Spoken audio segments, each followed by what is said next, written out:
During 2013, I accepted an appointment to preach across the nation on ending hunger and poverty, not only in this nation, but around the world.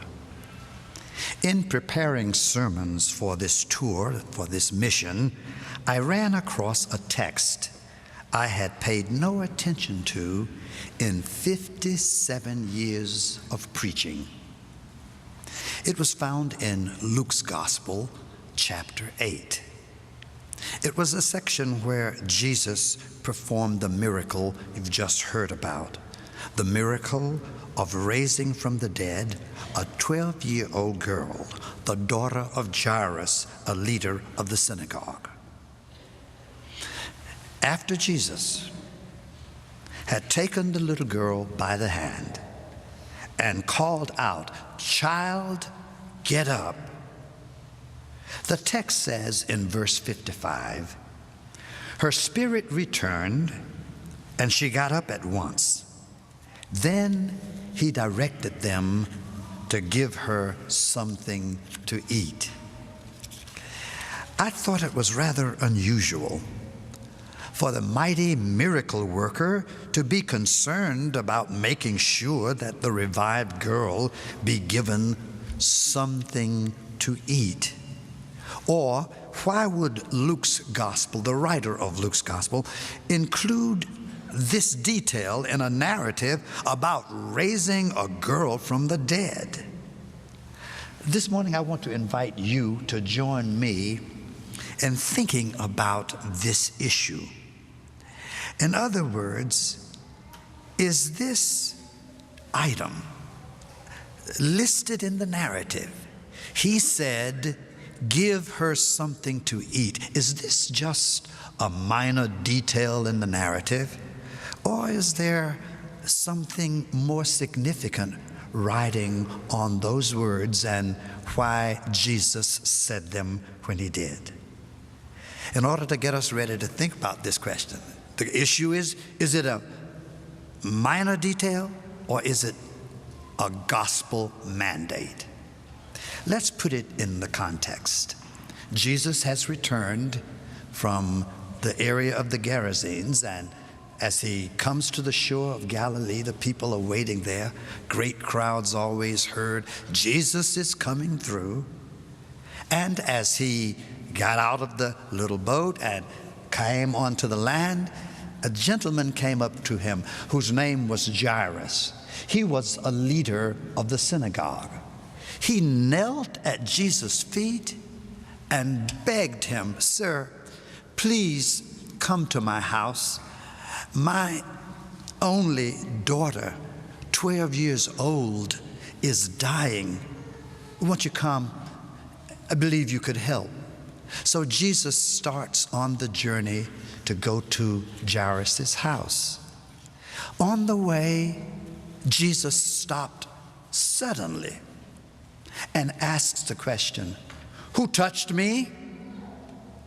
Well, of course, there were lots of people thronging around him and the disciples, so that Peter wanted to suggest, "Master, you see all of these people around us. Why would you ask a question, who touched you? Could have been most anybody." Jesus explained, "No, I'm not talking about an inadvertent bumping up against me. I'm not talking about somebody reaching out so they could touch the great teacher passing through town. I am talking about a touch out of deep need, crying for divine deliverance." And Jesus says, and the way I know that that kind of touch was what I felt is that whenever there is a situation of deep and desperate need, crying out for divine deliverance, something inside me goes out. A virtue, a power surges forth to respond to that deep and desperate need, crying out for divine deliverance. And I've stated that 3 times just to make sure that that's heard, because every time a congregation gathers, like on a Sunday morning or even a Wednesday night at Space for Grace, we need to know that it is the nature of the Christ when there is, and now for the fourth time, deep and desperate need, crying out for divine deliverance. If such a person happens to be here today, you need to know that this message may be especially designed for you. And I would wish that as we talk and think together, you might experience that power that comes out and touches the need and sends you on your way rejoicing. So Jesus said, "Who touched me?" And when it was clear that she could not hide, a woman came forth and said, "Sir, I am the one who touched you. But let me explain. I've been suffering for 12 years with hemorrhaging, and I know that because of that, according to our rules, I should not be around anybody. For the ritual ceremonial requirement is that I avoid touching people lest I contaminate them by my impurities. But I heard that you were passing by, and I made up my mind, I don't care what the rules are, if I could just get close enough to touch the hem of his garment, I believe I will be made whole." And then she said, and it happened. "Sir, when I touched you, immediately I felt the drying up of the flow. And in addition, I felt strength coming to me. And I feel, well, I've been suffering for 12 years, but I feel like a 12-year-old girl because you touched me." And then I think she wanted to talk to the other people around, wanted to kind of to sing her testimony. "He touched me. Oh, he touched me. And oh, the joy that floods my soul. Something happened, and now I know he touched me and made me whole." And as she was celebrating her newfound health and wholeness, the gentleman came up and whispered in Jairus' ear, "Don't bother the teacher anymore. Your daughter has died." But Jesus overheard it and said, "That's okay. Only believe, and she will be saved." So they continued to Jairus' house. As they arrive, there is lamentation, wailing, weeping, as was customary. For when someone died, it was necessary always to gather the people by and let them grieve, because quickly they must deposit the body into the ground. And so the professional mourners and those neighbors were there weeping and crying. "A little 12-year-old girl dead," they say. And they were making such a commotion that Jesus just said, "Listen, people, don't worry. She will be saved. Just believe. She will. She's only sleeping." Sleeping? They laughed at him. They knew she was dead. So Jesus asked them to just stay outside. He, James and John and Peter and the child's parents were taken into the room. And as they gathered there, Jesus simply took her by the hand and said, "Child, get up." I want to stop there again for station identification. If there's anybody in this place with deep and desperate need, crying out for divine deliverance, you're in the right place. You're in a place where when you enter, the unspoken is, child, get up. But not just those with deep and desperate need crying out for deliverance, but the regular, agitated, depressed, not feeling good, not sure what's going to happen, wish things could clear up, wondering if it's going to be okay, wondering what will the next step be, wondering will a way be opened up. You too can have that touch. For when we gather, one of the things that happens Sunday after Sunday, and you mostly don't know about it, but those of us who are clergy, we pick it up. People say, you know, I came in and it was all I could do to get up. In fact, I said I wasn't going, but something said, get up. There's a blessing there for you. Every now and then, even without fanfare, nobody really has to sing, he touched me, but people tell us that I was touched by something. It may have been in the passing of the peace. It may have been in swaddling, though we're not going to do as much swaddling until the flu season is over now. We just don't know what it was, but the point is, every Sunday, people go out of these doors recognizing that while they were there, something said, child, get up. Oh, I'm willing to say it now. Whatever your situation is binding you, robbing you of a sense of the joie de vivre, whatever it is that makes you wonder, will I be able to make it through?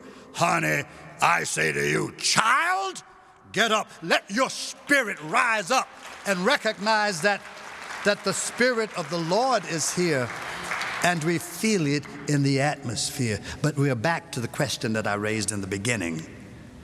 Why does Jesus, after taking this girl by the hand, and she actually, the text says she revived in spirit, got up, and I am sure the parents were saying, oh, thank you, Jesus, thank you, thank you, thank you, oh, thank you, thank you. But Jesus did not stop for the affirmation. He simply said, give her something to eat. After raising somebody from the dead, he had time to tell the parents, give her something to eat. Once again, I ask, is this just a minor detail? What did Jesus see that made him suggest the importance of some nutrition here? Did he observe that although the girl was raised from the dead and that her spirit had returned, that she was not yet fully restored until she had the strength that only food could provide? She was not yet fully herself. She was more like the woman who had for 12 years had the issue of blood, and all of her strength was drained. So yes, she's standing, but somewhat wobbly, I suspect. 12-year-old girl, revived, but not nourished. She cannot think properly. She will be unable really to enjoy play outside with the other kids. She can't dream of her possibilities for the future.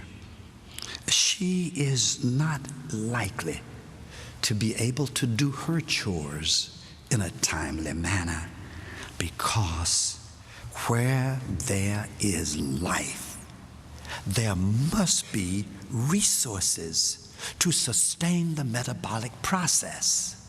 You can be alive, but if you don't have food, you are not quite whole. And Jesus observes something that makes him say, give her something to eat. Or is there possibly a metaphorical meaning that's even deeper than the observation that having been sick for a long time, perhaps having some kind of nutritional obstruction in the digestive system, could it be, that's why I asked, could it be that that there is a connection between death and nourishment? And that if you're going to repair it, it's not enough for the woman's issue of blood to stop. She must be given strength. And it's not enough for the child to be raised up. She must be given nutrients. In fact, it's possible that if we read closely, we might discover that to deny somebody food from a heavenly perspective, it is seen as a form, and here I have to use a new word, a form of speciescide. Speciescide. Does that? Suicide to kill the self. Speciescide to kill the species. If any person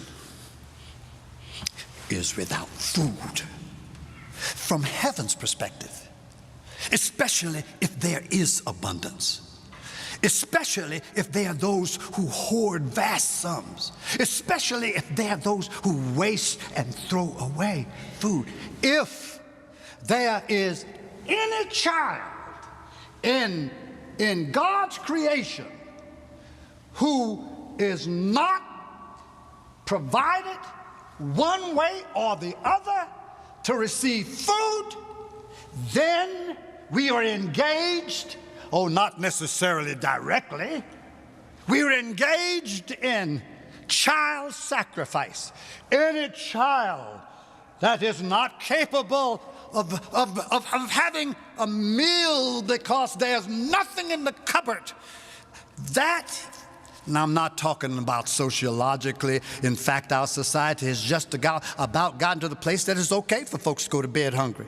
It's okay for a mother to go down to McDonald's to get some ketchup, to tear it open, put it in a milk bottle, put some water, shake it up, and feed it as if it's milk to the baby. The culture has decided it's okay if folks starve. It's okay if there are people, whether here in New York or Appalachia or Bangladesh or Afghanistan, it's okay if they don't have food. Well, from a heaven's point of view, to deny food to the hungry is speciescide, and the species is diminished by every mouth that is filled only with air.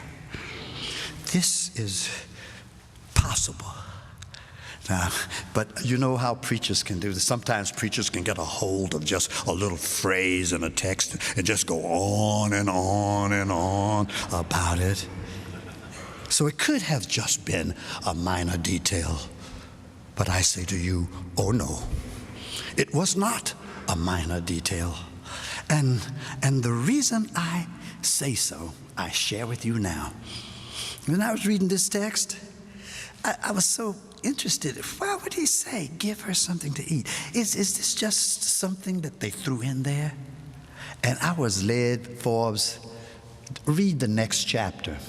Now, by the way, let me say something about the next chapter. See, we were reading in chapter 8. And the next chapter, obviously, is chapter 9. And who is it that passes out the newsletter here in this church? A group that passes around a newsletter that has jokes in it and so forth. Who is it? Nobody knows? The women's group that Bernadette, every month they send it out, and I read it, you see. And so it had a joke in it, and it says, a teacher asked a young girl, what is the meaning of the word benign? And the little girl said, well, I know. So what is it? Well, benign is what you be after you've been ate. You see, but The only reason I tell that joke is that I want you to really read chapter 8 and then B9, read 9 too. Because in 9, the answer is given to the question. Here's the way that question is answered. The question is answered this way: that Jesus is now in an outside area with grass on the hills, and the people are gathering to hear him preach about the kingdom and to heal them. And the disciples, somehow having become very sensitive to the importance of nourishment, I think it must have been a part of Jesus' teaching all the while. Indeed, don't you remember that he says in the Beatitudes, blessed are they that do hunger and thirst after righteousness, for they shall be filled. Or don't you remember that the Lucan version of that, not the Sermon on the Mount, but the Sermon on the Plain, blessed are ye hungry, you shall be filled. Maybe Jesus has paid a lot of attention to making sure that there's something to eat, even to the point of violating the rules on the Sabbath day and allowing his disciples to go through and pluck corn. Jesus is sensitive to food. I wonder if it had anything to do with his recognition that without food there is no sustenance of life. And I came that they might have life and that they might have it more abundantly.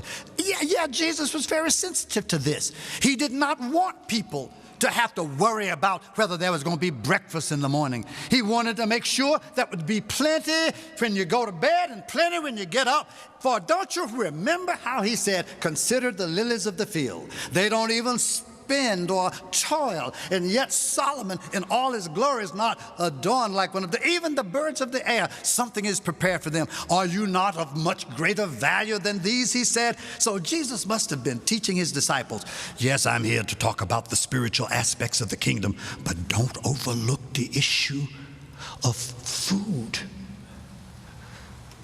So what happened is the disciples, very proud of themselves, to show Jesus, we have picked up your emphasis, Lord, and I know you're going on and on and on talking about, the kingdom of God, and you're doing great healing, but you've taught us that that's not enough, that we can preach about the kingdom, but if people don't have food, there's a hollowness to our message, an emptiness to our gospel. So they said, Master, don't you think it's time? It's getting late in the afternoon now, and you've been going on about the kingdom all day long. Don't you think it's time for us to let these people go back to the villages and buy themselves some food and maybe find a hospitality for the night? They were expecting Jesus to say, y'all got it. You understand the significance of food. But instead of that, and this is where the rubber hits the road for me today, Jesus says, almost like in the last chapter, you give them something to eat. Don't send them away. Give them something to eat. And the disciples say, all right, we understand that, but we only have 5 barley loaves. 5 barley loaves and 2 fish. What is that among 5,000 of these people out here? Jesus says, well, take what you have and bring it to me. And then he said to them, have these people sit down, assemble. When they ate, they would either recline or maybe to sit. You tell them to get ready for a meal. Out of 5 barley loaves and 2 fish, get ready for a meal. And Jesus took the 5 barley loaves. Now, if you have trouble with miracles, it's going to be hard for you to participate in this. But the reason you need to be open to miracles is if we are to feed the hungry in our land, it's going to take some miracles. It's going to take some miracles. Miracles down in Washington, D.C., in the Congress. The Lord's going to have to provide a massive miracle working down in the Congress because they've cut off the food stamps. They've cut down many of the benefits for those who had nothing prepared. Lord, I hope you're still in the miracle working business. It's going to take miracles to change our mindset that accepts starvation as acceptable in the richest nation of the world. It's going to take miracles, Lord. Well, they sat down. Jesus started passing out baskets. I'm sure sheepishly they served those close by. If I tell people, if I had been there and he'd give me a basket of food to feed all those people, I would have fed the outside perimeter and then keep going, because how can you do it with so little? But the reality is, the text says everybody had something to eat, and guess what? Here's 12 again. The woman sick for 12 years, the daughter 12 years old, the 12 talking to Jesus. They pick up 12 baskets full. 12 baskets full of fragments, which I always think about when I see communion. I says, oh, that's wonder bread. Bread that God gives that just keeps on being broken and distributed. But oh, if it could not just be in church, but to be out there in the world where people are hungry. Well, that's enough. It's time for me to come to a conclusion. Sometimes when I preach, if I get excited, people like to clap, but no clapping today, because I've got certain things on my piece of paper that I need to make sure you hear. Has it been made clear to you that it matters to God if any child is without nourishment? And if it matters to God, does it matter to you? And since the case has been made clear, it makes sense to ask, what might we do to accept the divine assignment? To the little girl, give her something to eat. Or to the masses, you give them something to eat. I just want to mention this, and then I'll have a little closing illustration or two. Number one, we are called upon, if we take this gospel seriously, to hear and heed the call to join God in God's mandate to feed the hungry. Listen, I had to preach all year long about it. It's getting to me now. It feels like I got to shut up from talking and then do something about it. We need to say, okay, God, if it's a mandate that we feed the hungry, count me in as best as I can support it. I think maybe we might have to convene an interfaith summit or join one to make plans for acknowledging the call to give them something to eat. Suppose churches all across the land would agree. Listen, folks, we know we don't have the money right now, but God is expecting us to give them something to eat. Hunger must never again be a part of the pattern of life in the greatest nation in the world. We need to make known to our governmental and business leaders our calling. Let's don't be fussing at them this time. Just tell them, y'all, maybe it's okay for you all, but for us, we are in trouble if we don't heed the call to feed the hunger. Can't you let the policies do something to help feed? Can't we make freedom from hunger one of the great freedoms in America? Oh, I was too late when I thought about it last night. I started to call my brother-in-law, who has retired from Congress, to ask, do they have a provision in Congress where even after you've passed something, you can have a vote for reconsideration? Could we ask, can't the congressmen, congresswomen do a reconsideration? I mean, I think maybe churches ought to say, y'all, maybe you weren't aware how much it mattered to God. Maybe you were not aware of how much your food means to you and what would happen to you if your food was cut off. Maybe you were not aware, but can't you reconsider that vote and decide? Or maybe if you can't do it in the legislative branch, is there something can be done in the executive branch? Then the Supreme Court, Lord bless the Supreme Court. Is there something that can be done in the judiciary branch? Can't you all reconsider? No American should go to bed without food. No child should be like that little child. How many of you all have already seen Lazarus? It's happening right there in our theater. I saw it. Is Cummins here? Where are you, Cummins? If he's the guy that put this thing together, we ought to see that. We ought to see Lazarus. We got to see it because it reminds us we can't rest as a church comfortable unless we do something.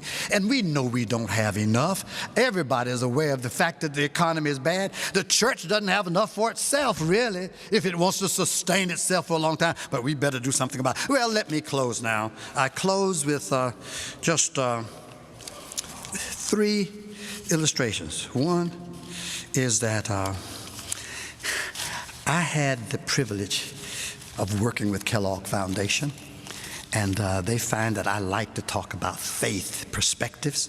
So they invited me to be the keynote speaker at the 2nd annual Breastfeeding Summit. Isn't that amazing?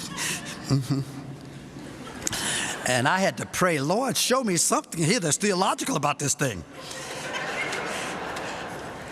And it occurred to me that God was so concerned that every child have something to eat, that the process of evolution was informed. Make sure that any child that comes down the birth canal will have something to eat. You hear me? And how are you going to do it? Well, the Lord was aware that maybe 7-Eleven might be closed when the child is born. Or maybe the cupboard may be bare. Or maybe the wrong politicians may be leading the Congress of the United States.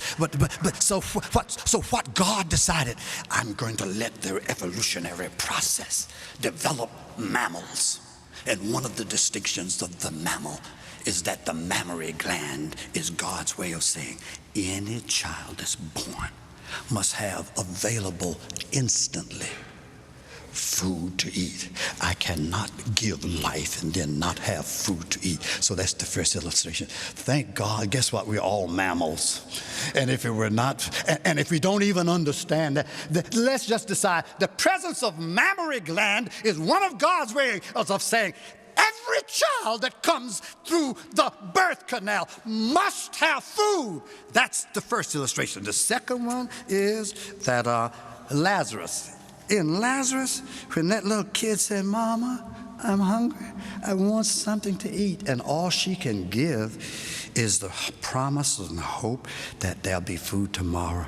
That touched me. We must find a way. See the musical and then come back and help us in this church as a part of our economic justice effort to find a way not to have a mother who can only feed her kid hopes that there might be food tomorrow. And finally, some years ago, people will remember my father died, and we had his funeral right here. And there's one of the things that I need to tell you about my daddy. I'm closing now. When I was a little boy, I heard some officers saying they didn't like my daddy that much, and they said, well, that's okay. He can stay around here as long as he wants to, but we're going to starve him to death. I was a little kid. I don't know how I ever got nerve enough to go into the ministry. You know, hearing that. Well, let me tell you how my daddy died. He died in a nursing home where they had to puree his food and get him to move around and so forth and so on. And when he died, we went to the home and they explained what happened. They said, we wheeled Bishop Forbes into the cafeteria for lunch, and we gave him his food, and he just ran out of gas, and he slumped down, and his face fell into his full plate of food. So after I got through crying about my daddy gone, all of a sudden, a flashback. They said they were going to starve him to death. And I figured out, you know what? God will make a way. God will make a way for us, and God will not only make a way for us, if you can believe in miracles, God will make a way for us to help fulfill God's promise to others. My daddy died, but he didn't starve to death, because God will make a way.